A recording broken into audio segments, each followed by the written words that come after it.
In this video, we're going to discuss what to do before deciding to believe in something, meaning the steps one should take before accepting a new idea as your own.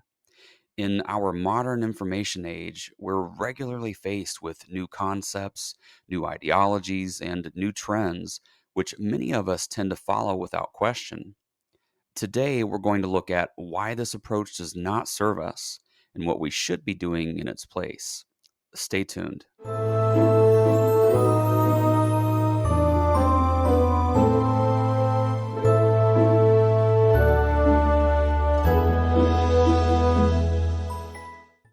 Before installing a new program on our computers, tablets, or cell phones, it's customary to first run a virus scan in order to make certain the program is safe to install.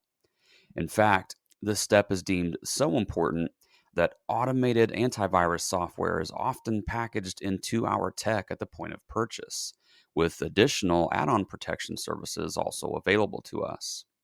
These security measures check for malware, spyware, viruses, and any other malicious intruders which may cause our operating system harm. And yet, we fail to extend this same courtesy to ourselves. Consider for a moment the supercomputer that is the human mind.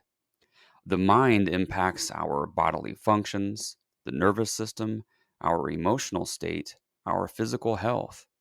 And yet, we often accept programs or new ideas without investigation. When we decide to believe in something, we install this new program into our consciousness, just as we install a program on a computer. However, the critical step most omit when it comes to ourselves is that we do not first run a virus scan on the new idea. We do not run the antivirus software called introspection or insight before accepting the new idea as our own. And in so doing, we have no awareness as to whether this new program contains any damaging components, nor do we possess an understanding as to how it will ultimately impact us. I don't know. In order to illustrate this point, let's take a quick look at a current and controversial topic which is at the forefront of American culture at present, namely modern feminism. Now, allow me to preface our exploration here by saying that the following is in no way intended as an anti feminist diatribe. We can explore any given topic for truth without being against it. And if the only two options you see are that one is either for or against something, you have trapped yourself in what is called duality thinking. And I strongly encourage you to watch the video in the link you see above to free your mind from this self limiting, injurious framing.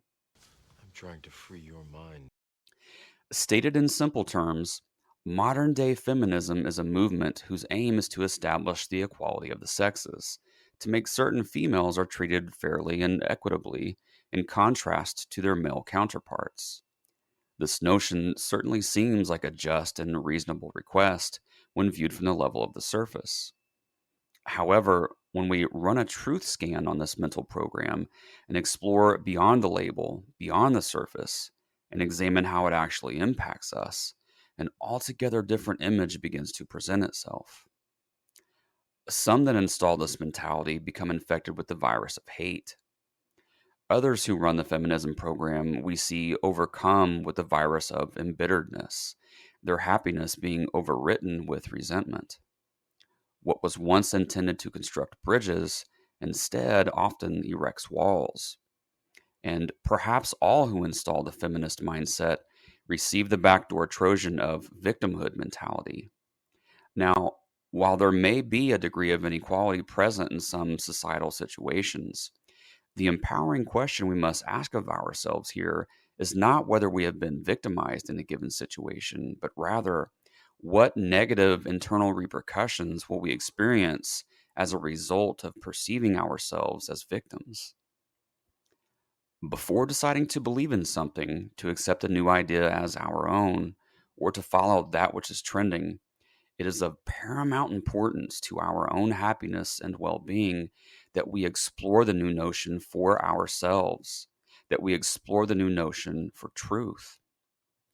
Just as with our modern day technology, It behooves us to run a virus scan before allowing a new belief to install itself within the supercomputer we call our minds.